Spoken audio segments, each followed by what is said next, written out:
This is for the arts. We'll get into what all that means, all that good stuff. But before we even start and get into brief intros, I thought maybe we can frame the conversation a little bit for us all here. So maybe a good starting point is to simply say and recognize that as artists and professionals working in the culture economy, I think we all interact with the market in different ways, right? And our experiences are varied, our points of views are varied, and that's a beautiful thing. I think that we can come together and actually share our experiences and our aspirations, even, right? And how to engage with the market in 2025 as artists. What we're here not to do is to scrutinize capitalism itself. Right? Although, personally, I would say there are some good questions that ought to be asked, right? Such as, like, to what end or at what cost, right? The non-monetary cost. But really, what we're trying to delve into is, to the degree that we are engaging with the marketplace, what does it look like now and today through the lens of arts entrepreneurship? So we're going to borrow some language, some frameworks from other industries, and we're going to hear that through the eyes and the experiences and the insights of this very esteemed panel, and we'll go in that direction. One thing I will also offer is that not every form of art necessarily needs to, or perhaps should, right, pursue a path in the marketplace, sort of in the capitalistic system we are living in today, right? So I want to acknowledge that, but our conversation really will focus on, right, what if you choose to, or perhaps what if you're forced to in some instances. So with that, let's do some brief intros, and I'm going to move away from the traditional here so and so and here so and so. So what I've asked our panelists before this conversation was, without using your institution's name nor your job title, in one sentence, how would you introduce yourself? And then you can add like a little fun fact on top of that. James, why don't you start? What you didn't know is this was intentional and that James wanted to go last, and now Robbie just flipped it. Which tells you something about me, maybe. You've got a good one, man. I think I help people and organizations make the things that they're best at visible to themselves and others. Oh, fun fact? Well, yeah, yesterday someone said, is that Matt Damon? Yeah, fun fact, Matt Damon was my college roommate. He wrote Good Will Hunting our senior year. That's a fun fact. I work with creatives, artists, to help them make their best work, to identify the pathways that work should follow. Some of those pathways find themselves into the commercial sector. Some of them find themselves into the experimental sector, mostly in live theater, but also more recently music and documentary film and multimedia work. And a fun fact would be that shows that I have been produced have been seen on 6 continents. So I'm disrupting how creativity is funded by connecting impact investing to the creative economy. And my fun fact is, after 10 years of doing this, launching an organization to do this, I'm starting a 6-week mini sabbatical, and this is the last thing I have to do before that begins. Thank you for making the stop here. Squeezing it in right there. You know my name.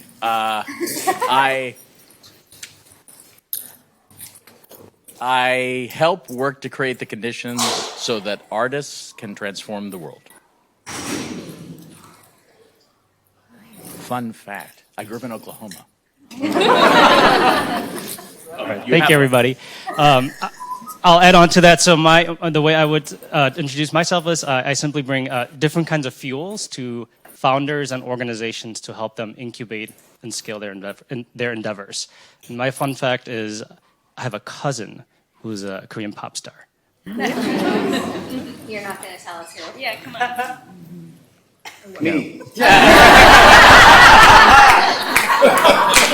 Not James. All right, so let's dive in.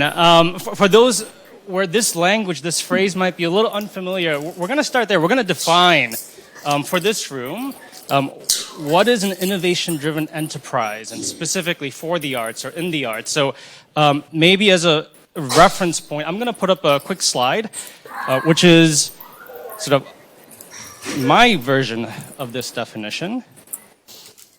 And this way, this group can hopefully riff off of that. So I'll leave this up. And Ravi, if you want to kick us off, we'll go down this way. So in your own words, how would you define IDEAs? I've said this a lot, so I apologize if it's a repeat for people who've been around here. I think if I look at it kind of backwards, if I think what is a venture, what is one of these kind of entities to be created, what are the conditions for that necessity? And one of the primary conditions is that you have innovation, you have IP, you have copyright, you have something in more than one domain. So the need to have multiple domains come together, and therefore there is no normal or pre-existing marketplace for that idea. So I made a new play.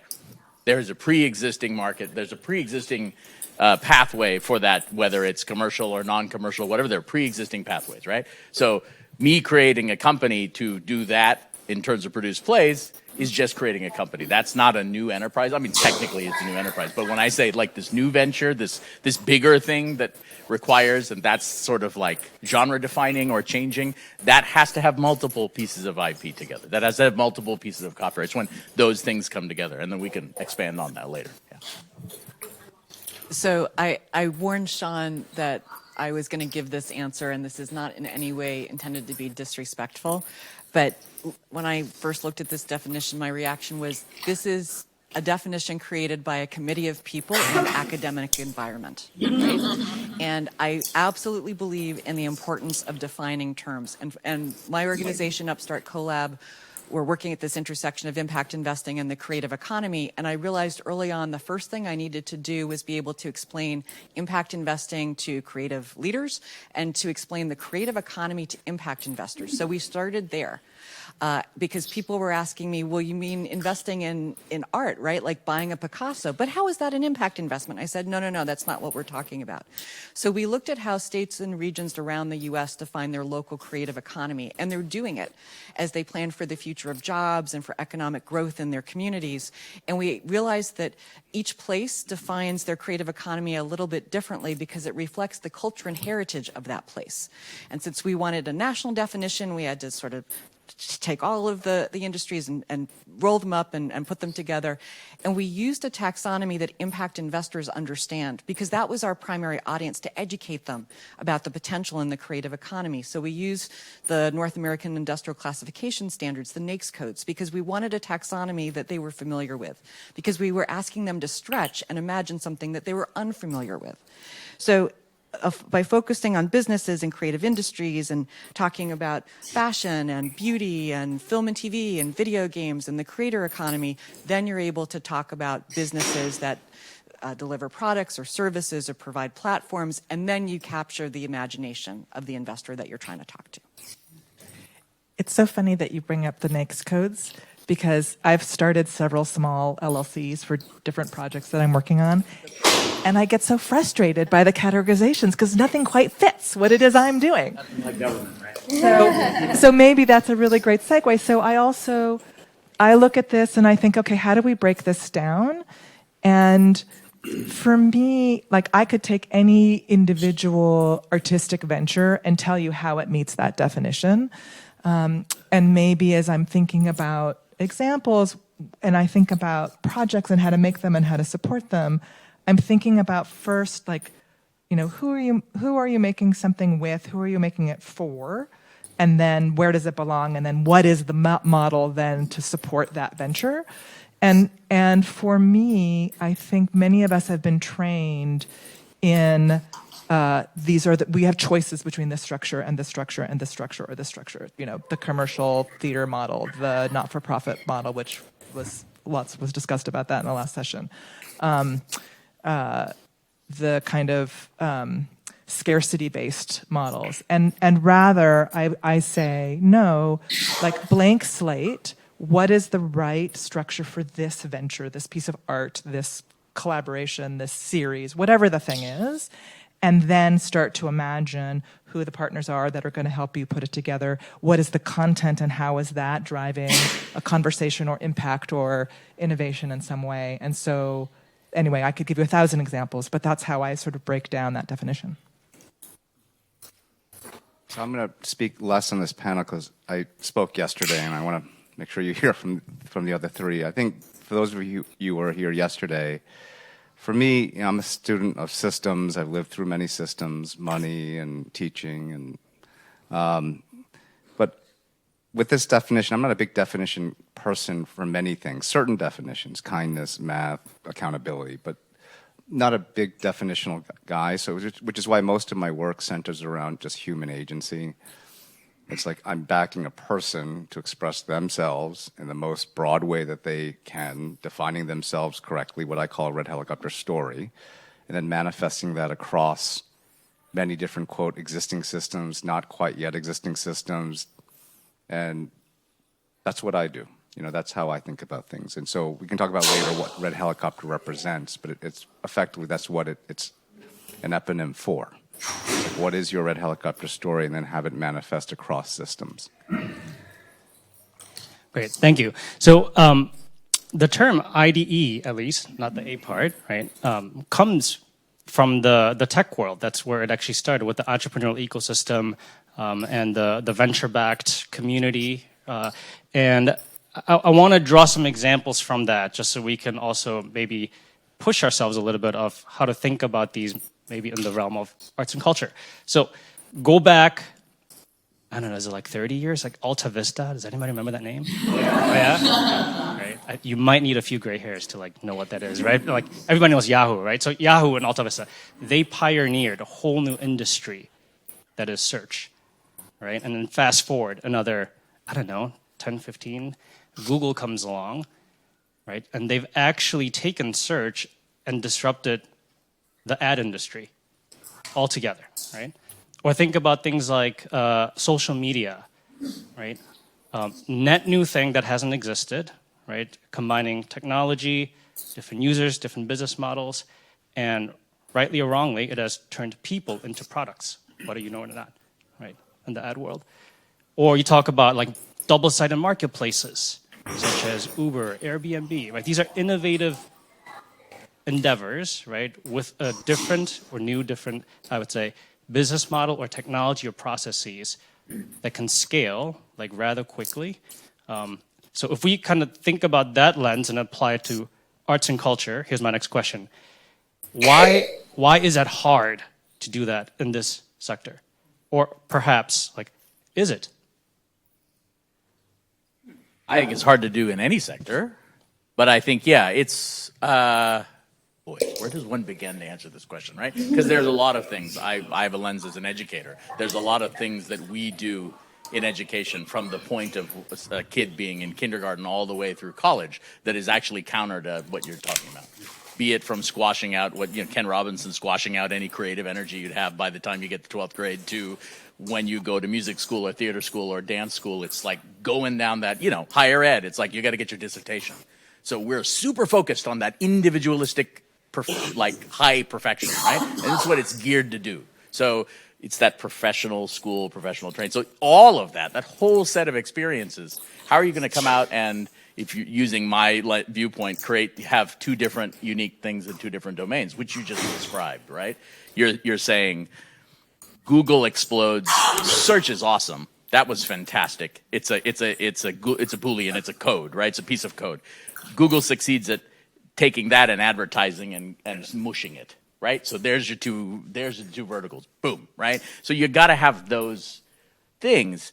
And I think that everything, the way our society is structured is for that, more and more for that like depth. And we talk about kind of the T-shaped individual, and you need that breadth, and you need to be able to hit those multiple things. I don't know that we actually teach that. I don't know that we do that enough in terms of forms of collaboration, forms of working together, right? You see the sort of democratic ideals in this country being challenged because do we know what it means to have to work with one another? There's the president of Tufts actually has a wonderful, his dissertation's decision analysis, whole field, right? And it's great. And I was like, well, can you explain that? Because it's mathematical. And, you know, I'm a systems guy too. I think that way. And it's like, well, it's really this. If you're all trying to make a decision or you're trying to come up with in a group, and if everybody sticks out for the perfect solution, the probability is it will never happen. If everybody goes to the second best option, it probably is almost certain that it'll work. It's like so extreme, that one little thing, right? But that skill of being able to say, we got to get to the second best option so that we can move it forward, I don't know that we teach that. And so I think that's one of the biggest struggles. And the other one, I think, is honesty.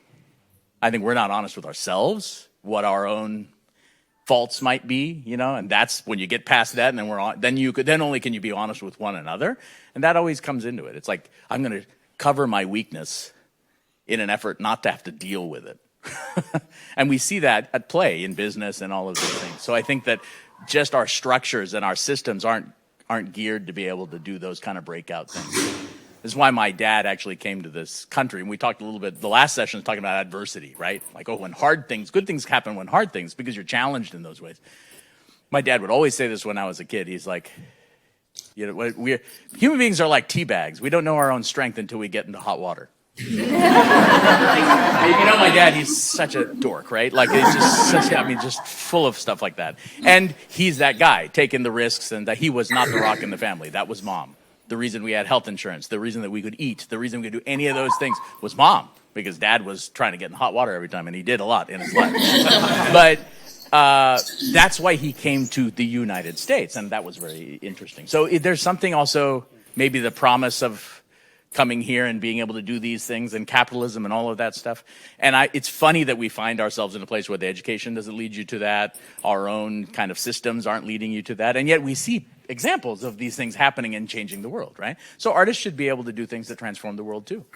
And they have, right? And we can talk about that. Pixar is the great example. I work at CalArts, right? So ultimately that's a product of what has happened at CalArts, but it's computer graphics and it's storytelling. They came together. But then we can talk about how difficult it was to get the capital and why there was one individual who basically put the money behind it and also reaped all the benefit because of that. Anyway. So doing new stuff is just hard, right? And I can share a little bit from the experience of trying to introduce the creative economy into the impact investing conversation in the US. And I frame it like that because it's a different conversation everywhere else in the world. And other places automatically understand, intuitively recognize the economic and the societal value of creativity and culture. And you don't need to persuade and convince and cajole and demonstrate. And it's kind of in their bones. And for example, in France, there's a portfolio called the French Touch. It is managed by BPI France. The money is coming from the French government. And in the last 5 years, they've invested 8 billion euros into 16,000 creative economy businesses in France. And I had to go look it up. So the economy and the population of France is 15 to 20% the size of the economy and population in the US. Just to imagine the potential investment what the investment potential would be if we had the capital to deploy in the creative industries in the U.S. California alone. California, of course. and you know, France is doing this as part of their soft power strategy, understandably, but the International Finance Corporation opened a $400 million sleeve to invest in the creative economies of the Global South 2 years ago. The UK has 4 funds that I know, and I'm sure that's just the tip of the iceberg. 2 are more focused with money from philanthropy and government, and so they look at nonprofit arts organizations doing revenue-generating schemes, and 2 of them are purely commercial. So the rest of the world doesn't need to be convinced around investing with social and environmental goals to put that capital to work and make a market rate return in the creative industries. But in the US, this is what I've been working on for the last 10 years. And I began my work in impact investing generally about 25 years ago when I was joining the staff at the Rockefeller Foundation to manage the endowment and then to help lead something called the Program Venture Experiment, Provenex. And this was taking about $25 million and trying to invest in the same types of goals that the foundation typically supported through its grant making. And at that time, it included creativity and culture, alongside food security and health equity and working communities. And so we made 2 impact investments in the creative economy in about 2001, 2002. And then I went on and did some other things, and the president of the Rockefeller Foundation changed, and Judith Rodin came in as president, and she should be credited for spending a lot of resources and using the bully pulpit of the foundation to really invest in building the ecosystem that has given us what we know as the impact investing field in America today. However, simultaneously, she cut and fully eliminated the creativity and culture program focus of the Rockefeller Foundation. And so what did that mean? While the institutions were being built, while the tools were being created, while the standards and the terminology was being evolved to define, while the term impact investing itself was being discovered, while all of this was being developed, there was nobody pounding the table with a focus on creativity and culture to ensure that the creative economy and all the kind of work that we're talking about today was being considered, and that the ecosystem was being built to support the way creative people work and the sorts of organizations that they need, the hybridity that they look for, all of that sort of stuff. That was missing from the conversation. The other thing so it wasn't considered when the environment was being formed. The other thing that I really think is important is that if you look at who some of the real leaders have been in the impact investing movement, they are folks who've been super successful in technology and super successful in finance. Look at David Blood. He started Generation Investment Management with Vice President Gore. What did he do before he started Generation? He ran GSAM, right? So he came from a deep finance background, and so what did he do? He used the tool of finance to promote environmental sustainability. And so you see these leaders who come from finance and tech focusing within impact investing on socially responsible fintech and on technology to solve big problems around energy and climate change and that sort of stuff. There are no bold-faced named creatives who are those types of leaders in impact investing. And thus, the creative economy is being missed. I'm so eager to hear more about the so what part of what you are doing and the fight you're fighting, but we'll save that. We'll come back around. But thank you for sharing. I just learned so much. Thank you. What's hard? So I'm going to talk specifically about kind of live performance because that's where I spend most of my time. And I want to say a couple things. One is I don't believe that arts and commerce are mutually exclusive. But I think we are in a society where you're either successful in the arts or you're successful in commerce. And I'm hoping through more of these conversations we can begin to blow up that assumption. So that's one thing. Second thing is, and that applies to all arts, not just theater, is that in live performance, most of these events are based in physical space. And so I think we can't talk about scale or, frankly, agency or any of the other things that we've been talking about without actually having a conversation about real estate. Because that's really where the gatekeeping is happening. And that's the thing I would love to figure out how to crack. Tell us more about real estate. Okay, well, just as an example, let's talk about Broadway, where I work a lot.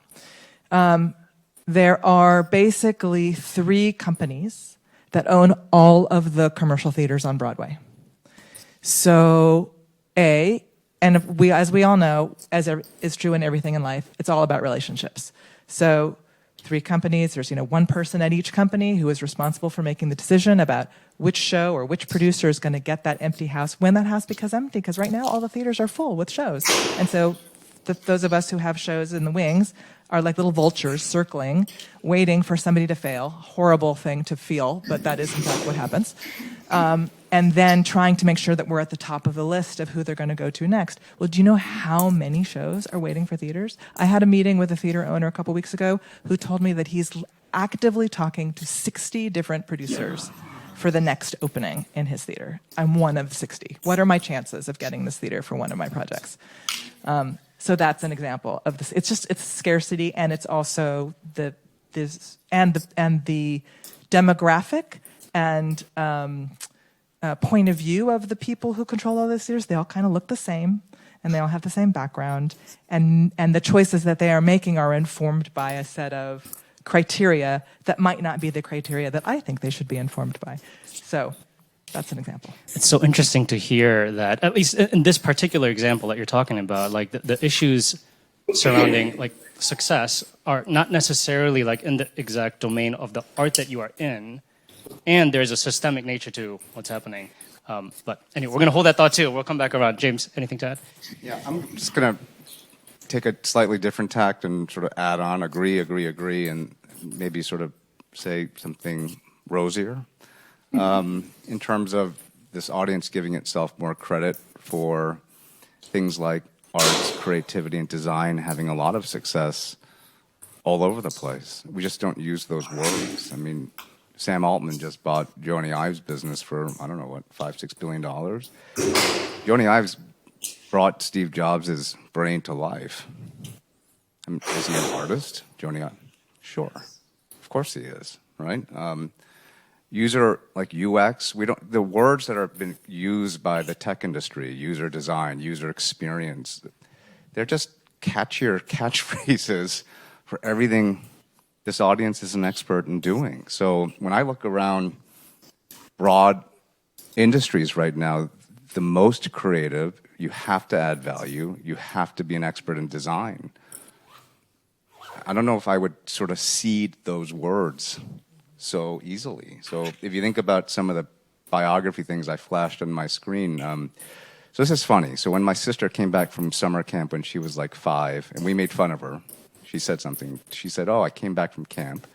And this kid said, "You know, are you Chinese or Japanese?" And she said, "No, we're Korean." She said, "No, I'm a people."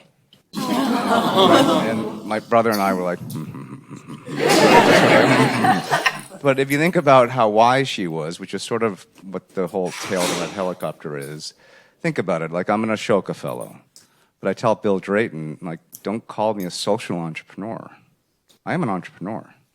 Like, do not carve out and don't cede that word so easily, right? Korean American, right? There are things like this. And the Ashley Stewart women, when I said, I'm nothing you need, and they said, no, you're everything we want. So I just would just say that I be careful with words and ceding property to things that are clearly in the expertise of and skill sets of the people in this audience. And that's what I was saying yesterday, where sort of explaining to the world this group does such a great job making intangible things tangible to people, that maybe a broad conversation, a broad taking back of defining terms is very important, because then, like the state of Connecticut, that was a wonderful conversation saying, well, of course we have to support the arts and design because everyone should be doing this and there'll be more money going this way. So I get how hard it is, because I'm an artist too in my own way. But I would like to, that's the comment that I wanted to make. Don't cede territory so easily. There's a lot of economic value going to design folks right now. Like, look at Canva. Right? You may not think that's high art, but it democratized art for a lot of people for whom it was just not accessible. So I thought that was a brilliant company that was built. Thank you. Laura, I saw you scribble something. Do you want to respond to any of the thoughts that came up? No? Okay. Anybody else that want to respond to the comments that came up before we move on? I mean, there's a whole other conversation to be had about this, because yes, it's true, but I'm still really focused on making art and scaling art and getting it to as many people as possible. So they're both true. And I think something that why is this hard? Shared vocabulary. A gentleman, Steve Lamb, I'll give him credit for this. He was the head of the art school when I was at SUNY Purchase. He's head of the art school now at CalArts. And yeah, we suffer from not having shared vocabulary, right? And that gets in the way. It's like the Lost in Translation, great movie, right? But that, I see that over and over again, right? We use certain you brought up the user experience, and I mean, this notion of art, I always say lowercase a when I say art. When I say I empower artists to change the world, I'm not talking about those who make visual art. And I think people usually mistake that. I use the generic term on purpose, even though I'm probably one of the few people in the world that doesn't. But I think it's important. I include designers in that. I include anybody who's engaged in that process of going from here to question mark. They're inventing whatever it is that's there, right? And ultimately, that's the thing. Everybody does it. Like even this is the Ken Robinson thing. Like even kids do that, right? And then we compartmentalize and we create it. And again, I believe in expertise. I believe in experts. I think they're super important. So I just always want to qualify that. But I think that glue is super, super important. So vocabulary plays a big part in that, I think. And that's maybe one of the things we all have to think about as we're thinking about doing these things. Common language, right?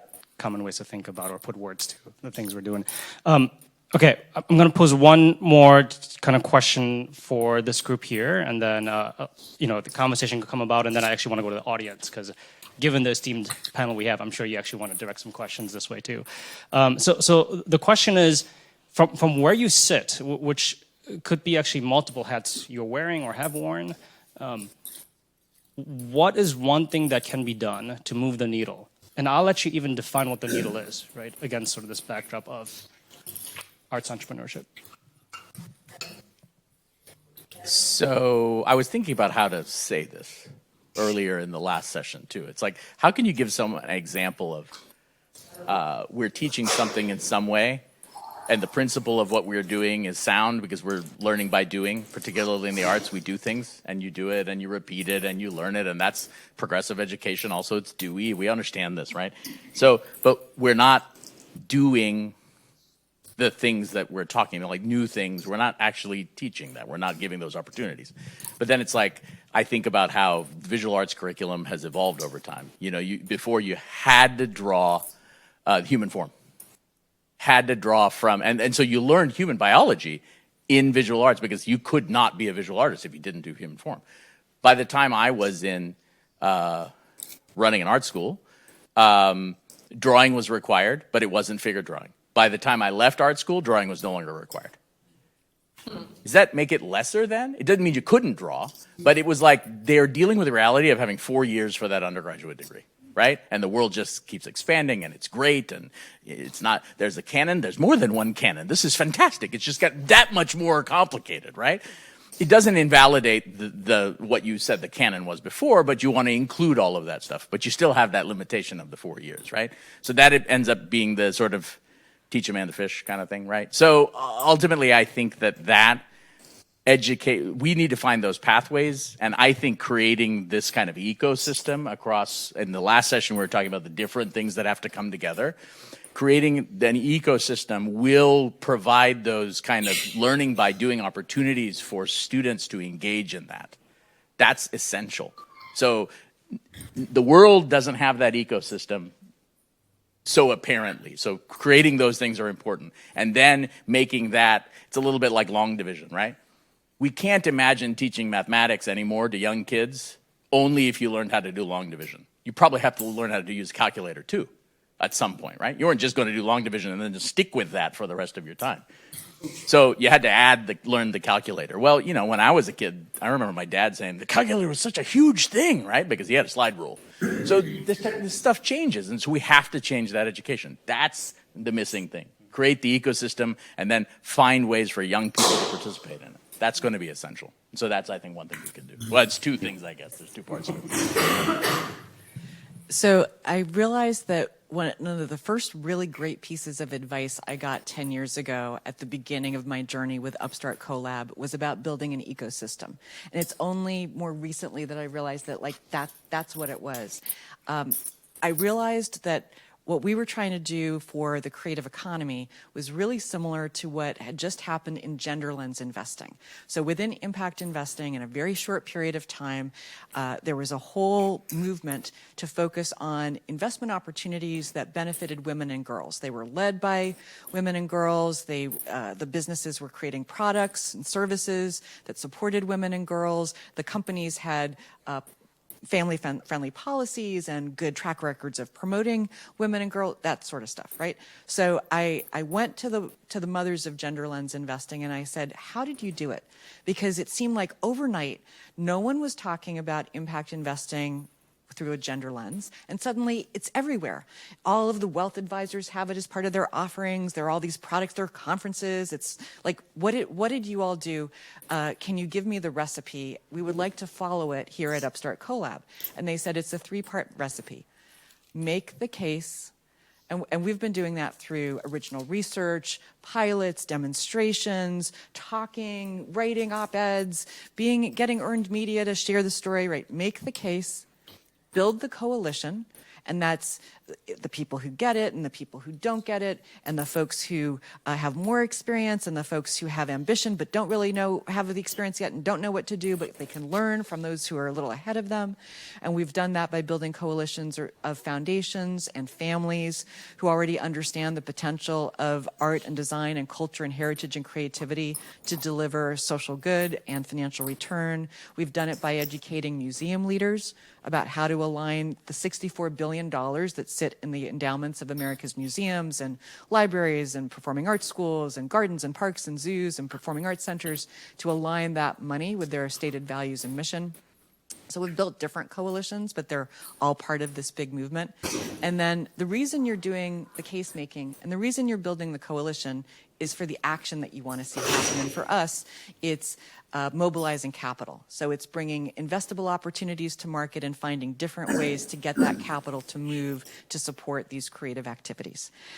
And so what I've come to realize is at this moment in this space, investing in the creative economy, it's not as simple as just starting a new fund in a hospitable existing environment. It's about building the environment and building the ecosystem in a way that makes it possible for the first fund, the second fund, the third, for this to become ubiquitous. And it also puts some pressure on those of us who are going first, because if you do the first fund in the United States, which is what we're doing now, and you don't do a very good job, you don't make money, you can't demonstrate your impact, unfortunately, I think that the responsibility and the burden is not going to, the jury's not going to say, Laura and her team were crappy investors and they really did a very bad job with this first fund. It's going to impugn the potential of the creative economy to deliver market rate returns and impact to impact investors. So I think for all of us who are trying to do these new things, think about building that environment and that ecosystem, because you have to build the space for not just what you're doing today, but what you're doing in the midterm and what needs to come in the long term. You're not just building it for yourself, you're building it for everyone around you. So you need to behave in a particular and responsible and far-sighted way that's a little bit more generous and humble than you might if you were just starting another Silicon Valley venture fund.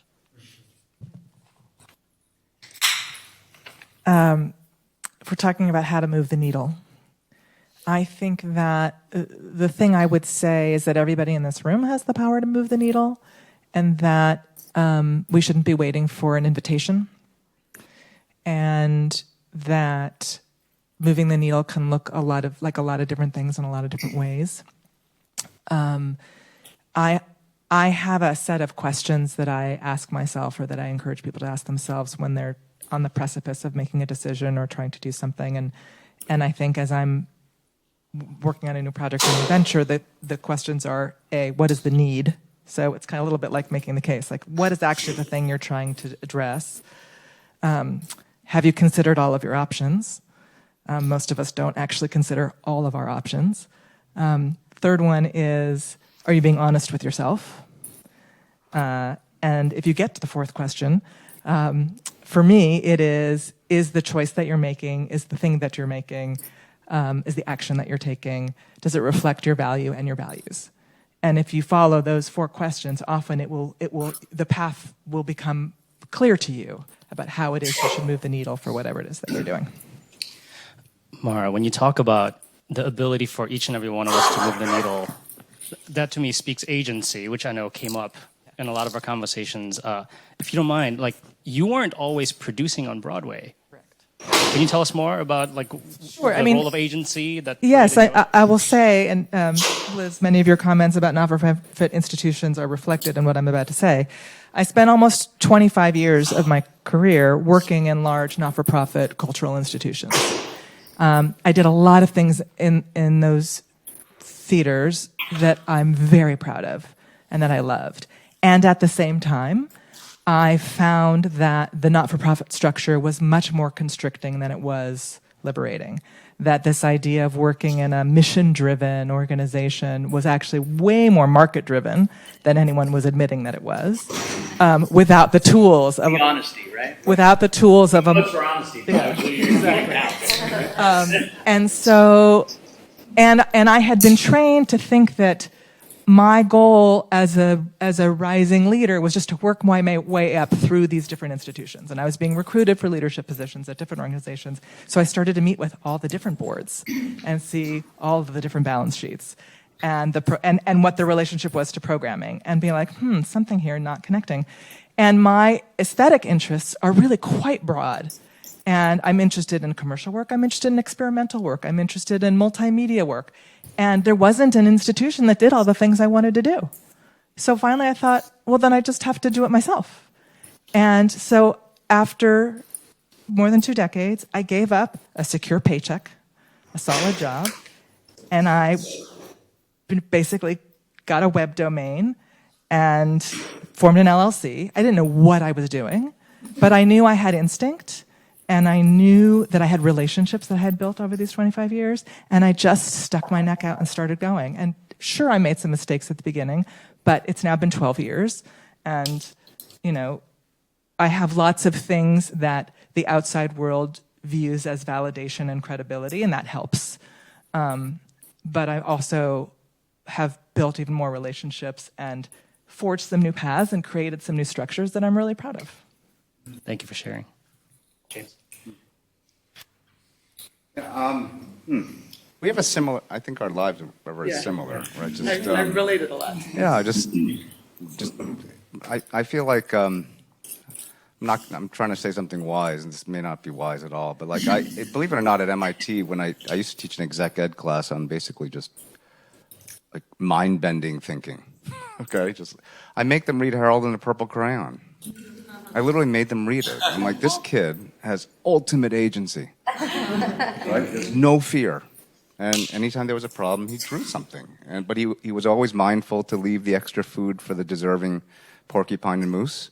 He was like, he was a mutualistic oriented kid. And it goes back to yesterday about sort of this paradox of agency and mutualism. I could just say, it's easier said than done. And you never fully relinquish ego and fear.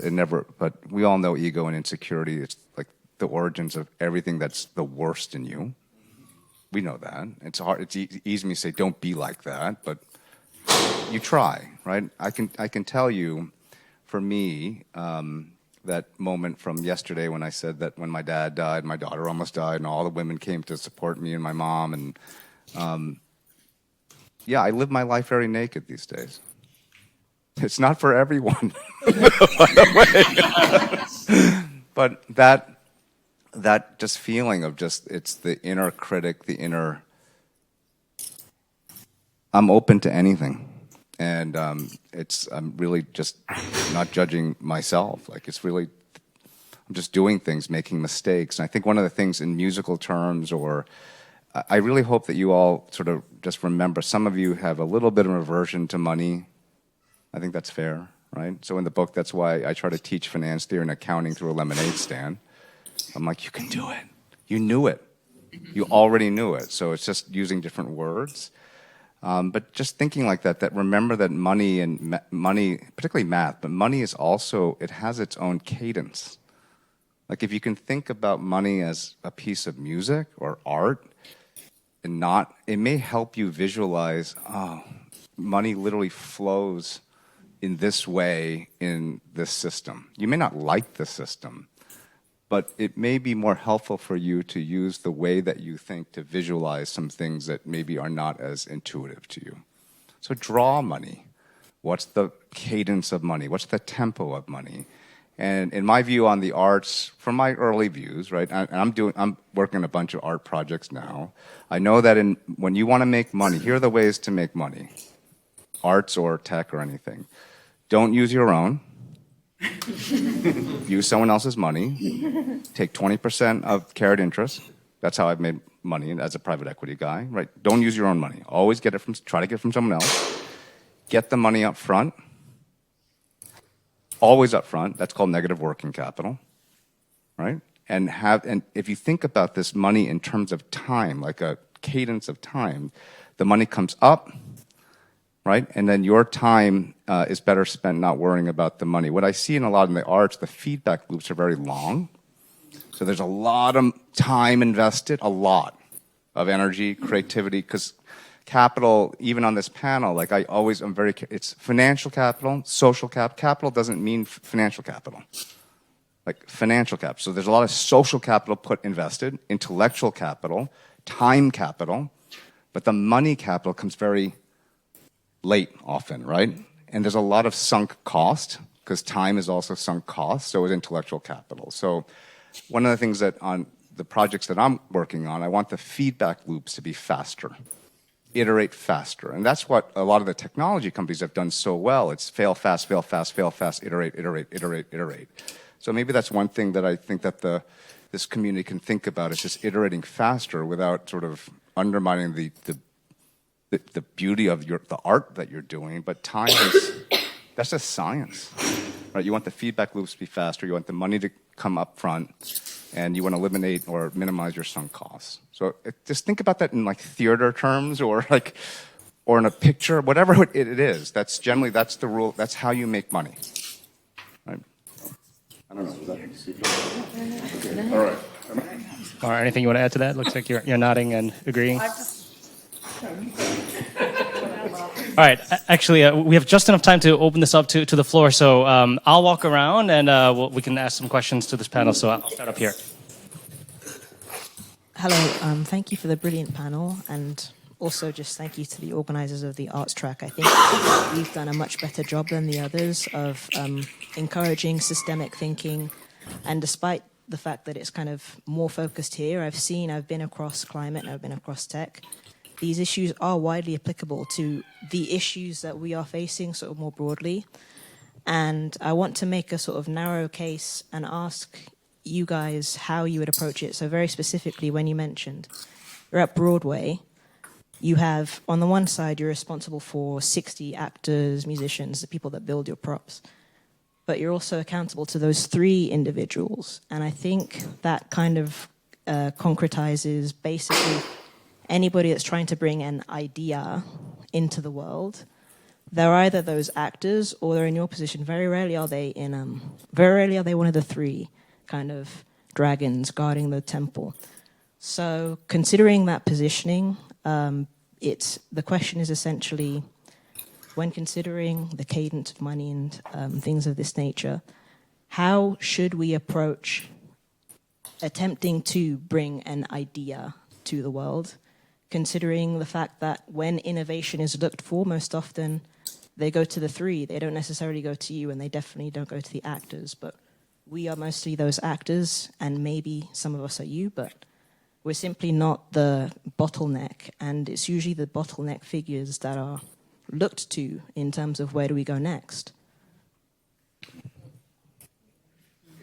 So you're speaking specifically within like a pre-existing track, because there's 3 power brokers who basically hold the capital, is what you're saying. The example of the Broadway. A Broadway, right? So you got three producers who are paying, three theater owners. Okay, and that's the power. So you're talking about a power dynamic. Yeah, with the assumption that it applies more widely than just theater. Sure. Yeah, the power dynamics are everywhere. Yeah. Go ahead. Oh, I was just going to say, I think that it's going to be the same answer that I have to so many obstacles, which is you just have to keep looking for your other your other option. Have you considered all of your options? Okay, well, there's the option of you keep barreling forth because you think Broadway is the right thing, but maybe Broadway isn't the right thing. Maybe there's actually another path. The second best option, right? Exactly. Or a warehouse space that gets renovated, or you're going to go to a different city, or you're going to make it, or you're going to do it online, or in other words, there isn't just one choice. Fail fast. Do a small thing, do it small, get an audience. They hated it. You learned something. Fail fast, right? I mean, that's how you could change the cycle. Because Broadway is a lot of money. Those owners, a lot. Like, maybe that's not where you want to. You want to take that risk? I mean, is that worth that risk? Do you really know? Hey, look, I did it in these 3 other locations. That's proof. So that's using that kind of same psychology to say, they're willing to bet on it. Those 3 owners are willing to bet on it because you have evidence that's that way. But just convincing those 3, that's going to be hard, right? I mean, that's tough. It's your life. I'm going to go all the way.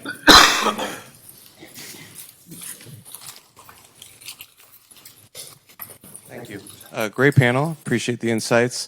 From someone that's never raised capital or received a grant before, I'm interested, how do we propose the value proposition for an impact investor? I started an initiative. We take vacant commercial real estate spaces and make affordable working artist studios. We self-funded it, bootstrapped it, done 33 locations in the last 5 years across 4 states. Now we're ready to scale. We have 100 cities in the pipeline.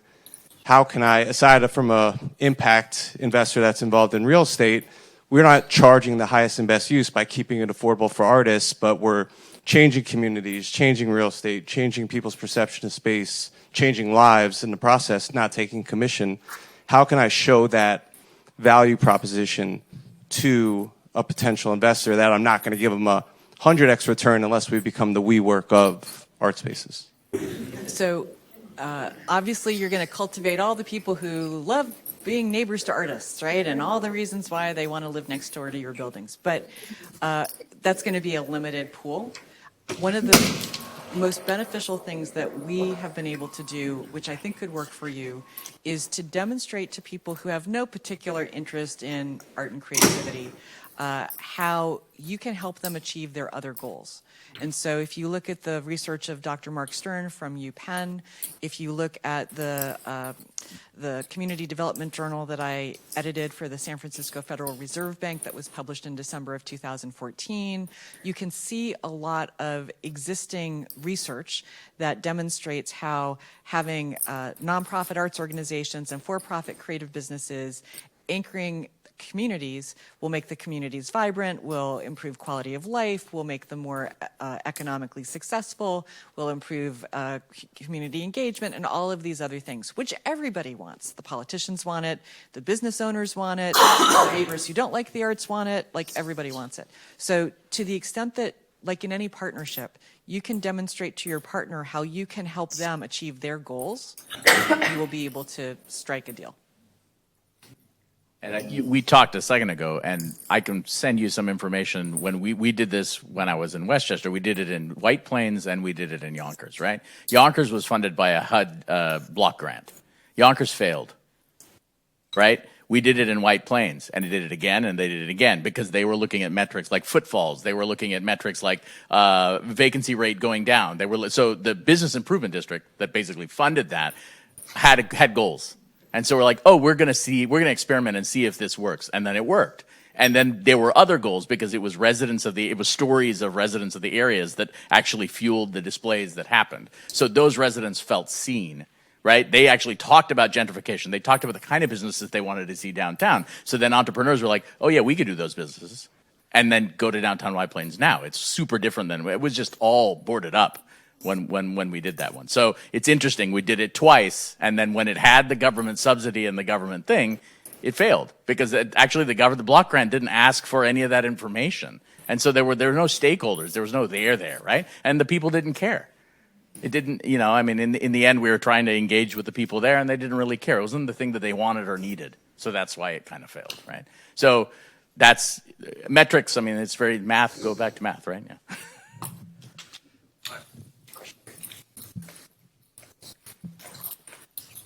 Hi, friends. I work at a startup that's focused on reducing the time between iteration points, as you were talking about earlier. It's a massive problem in the arts. We spend the majority of our investors' money before our biggest iteration phase in live events. You got to rent all the stuff. You got to put it in the space.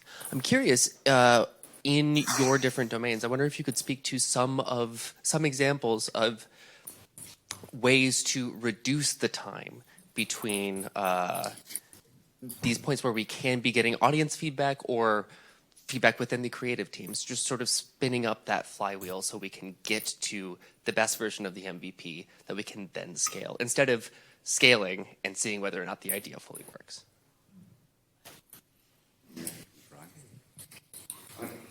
I'll give you 2 examples in 2 completely different systems. And they both actually, many of it comes from fear of failure and people not wanting to be criticized and being told that it sucks. Seriously, right? So like at Ashley Stewart or any of the sort of apparel businesses I've owned, I had to convince mathematically and emotionally all of the designers that their opinion didn't matter. That they thought the dress that they designed was beautiful. No one bought it. Okay, like theoretically it's beautiful, but apparently it's not so beautiful, right? So, and that's a perspective thing. It's really hard to sort of. That's why things like kindness and compassion. It's also you see other people's viewpoints. That's why UX people. It's a very hard job. It's technical and emotional. It's a high empathy position. So, economically, so we got it so that the math was kind. So that the way things happen is that the fashion cycles went from 3 turns to 8 turns in a year. So think about the amount of velocity of the clothes now. We bought less. Things got out in the store. People said, hate, don't hate. And then mark it down, gone. We're really using time to our advantage. And it frees up a ton of cash. You need less capital. You dilute yourself less. So that's one, just from a product standpoint. And that's how emotion and ego affect the mathematical underpinnings of your business. High ego businesses have very slow turns often. You don't want to hear it, right? And you're waiting for it to be perfect. Second thing, I'll give you a live example right now with Red Helicopter. I don't know if you were here yesterday, but I'm in the process of iterating on movies, musicals, all sorts of. They're not derivative works of the book. They're actually the same. They're just applied different fractals of the same message. It's not a derivative. So I played a short movie yesterday, 3 minutes. Some of you were there, right? And you heard the music, original music. I'm not showing that to you just for my health. I was watching you listen to the music and watching you respond to the movie. I even sang 3 freaking Broadway songs with Francis, right? To see if the emotions that were caught in the lyrics that we chose were correct. I was experimenting. And, even though before the panel I came up and I said, I can't believe I'm freaking singing a Broadway song with Francis Pollock. And I told Jennifer, I was like, oh, no. But I sort of got over it. I'm like, I'm doing the best I can. So that's an example. I'm iterating without anyone really even knowing that I'm iterating. Right? If you hated the movie, hated the song, didn't get the song, said that key sucked, and instead of the sax, you should have a bassoon or... I would have changed it because I'm listening to the feedback. It's constant. So underlying systems dynamics, it's a really important concept called feedback loops. I mean, it is literally how the world is organized and it moves. But system dynamics, it's really hard to explain and teach to people because it's hard to see it. But kids get it intuitively. But then as adults, we move away from intuition into deductive. And so now we're like, prove it to me. Those are 2 examples of iteration. One as a CEO investor, one as an artist. I'm testing constantly right now. And then the final product, there'll be very few iterations, because it would have iterated about 1,000 times. And then I think when you're thinking about loops, some can get faster and some cannot. Particularly public goods are resistant to speed, right? So private goods a little bit easier. There are always these little feedback loops, right? But when you get to those bigger loops, they're also important. In education, that's super hard. You gotta look some longitudinally at a minimum 4 years of an undergraduate degree. I'm gonna try this and let's see if it has anything. You gotta wait till year 5 before you're like, well, did that have any effect on their learning? That's a long time, right? And so maybe if your career is how many years, 30 years, how many new things do you get to try if you're a teacher or you're a faculty member, right? It's tough. So the smaller, I think getting people to see the feedback loop thing is huge, right? Getting people to see the small and the big. It's almost like the zoom lens, right? They got to do the macro and those seeing what the little things can be and how you can fail fast and stuff, but then realizing that some things are just going to take time. Those are best done with public support. They're usually bigger, right? They're more, the value is derived at a bigger thing. And that's where the use case becomes public rather than private, right? And I think that becomes really, really important. You said not everything, it should be in the private domain, I think at the very beginning, right? And so knowing what those examples are, not just rejecting it out of hand. And remember, we were taking the piss out of nonprofits earlier, right, in the last session.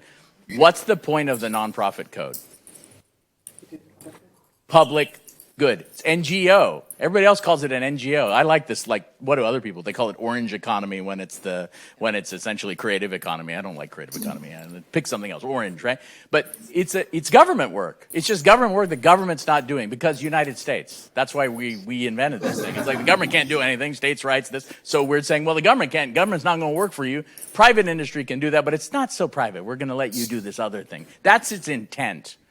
And I think it goes wrong when you try to do a private good in the nonprofit, and we see that. Oh, I'm the genius artist, and I'm going to create Ravi Rajan Inc., and I'm going to have a board. Well, the board, I don't want to listen to what the board tells me. It's, of course, the board's not going to work because it's my ideas. That's the wrong structure. I'm not generating public good, right? And so that code wasn't even invented for me, right? And so these are those where it's like, okay, well, the nonprofit nor the for-profit are going to help us. So it's like, well, then we have to create new space. And the code's the stuff that we created anyway. We can create different tax code. We can create different kind of incorporation status. That's also got to happen, right? So I think when you're thinking about these, speeding up that cycle, there's all these dimensions to it that suddenly start getting called into play, and I think are important. We don't talk about them enough, right, in the arts. Thank you. That bridges, do you mind? I promise I wouldn't talk to it, but that's a beautiful point, public-private. But think about in any relationship, that sort of emergent glue between the poles, there's another song. So in most well-functioning countries, you have civics, which is not public or private, right? So when you have no civics, no social compact, then it really becomes dependent on private, public, right? And that's one of the things that's happening right now in our funding in our country. When you have a declination of civics, we are saying as a private actor, you can create any negative externality that you want. Yep. So I just, like, civics is one of the things that I hope that we all are reteaching this country. It's our and responsibility. I think it's an experiment that's failed. We've taken it out of curricula in K-12 curriculum. And I think it takes a while, right? That one was, maybe it took 20 years for us to see a full generation not have civics. And it's like, uh-oh. So maybe we should put it back or figure out a different way to teach it. We're at time, actually. Mark, I want to give you a chance to respond to the question, and then we'll bring it to close. I was just related but slightly different tack is just kind of naming the tension between making and scaling a major piece of art and commodifying art. And when you talk about speed, like, I'm going to be the worst example, because if you look at the show, the things that I'm best known for that have had the most commercial success, they took a really long time to make, and they've been extremely iterative. Like, so workshops, readings, production, learn some things, workshops, readings, another production, learn some things, workshops, readings, another production. Okay, maybe now we're ready to go. And that was, many, many years of my life. So sometimes time is okay, I think is what I would say. Thank you for that. Genius is not born, it's incubated, right? I mean, that's a myth. We love the genius, right? It's not true. It's incubated. Everything has to grow. It has to be watered. The plant doesn't just go, As a closing question, and none of you were prepared for this, I want to ask, what is one word, in one word, what is the one thing that has been instrumental to your entrepreneurial journey? Intuition. Relentless patience. That's great, but that's 2 words. Not in her world. I think maybe agility. Harvey? Persistence? With that, thank you to our